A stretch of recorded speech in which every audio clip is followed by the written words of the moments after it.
প্রিয় দর্শক, আমি সমতুল নস্কর আর আপনারা দেখছেন নবরূপে সংবাদ। আজকের খবর, ৩রা জুলাই অন্বেষণ মিশন ট্রাস্টের পক্ষ থেকে হুগলি রোটারি ক্লাবের আই হাসপাতালে ১৩ জন চক্ষু অপারেশন রুগীকে চক্ষু অপারেশন করা হয় এবং ৪ঠা জুলাই পুনরায় চেক আপ করে তাদেরকে ছেড়ে দেওয়া হয় এবং গত ২২শে জুন চুঁচুড়া পৌরসভার কমিউনিটি হলে অন্বেষণ মিশন ট্রাস্টের পক্ষ থেকে চক্ষু পরীক্ষায় শিবির করা হয়েছিল। তার মধ্যে এই ১৩ জন অপারেশন করা রুগীকে পাওয়া যায়।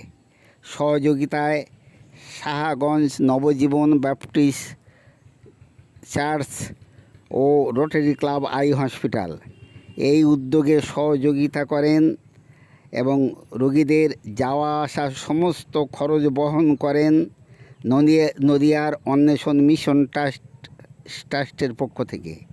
উপস্থিত ছিলেন অন্বেষণ মিশন ট্রাস্টের সভাপতি শ্রী রাহুল মণ্ডল ও সাহাগঞ্জ নবজীবন বাপটিস্ট চার্চের শ্রী সুখেন্দু ঘোষ প্রমুখ।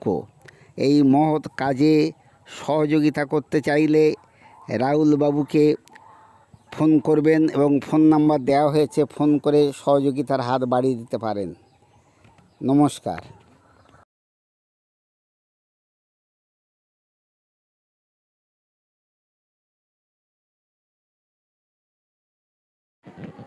আমাদের এই চ্যানেল পেতে সাবস্ক্রাইব করে বেল আইকন পুশ করুন, লাইক দিন।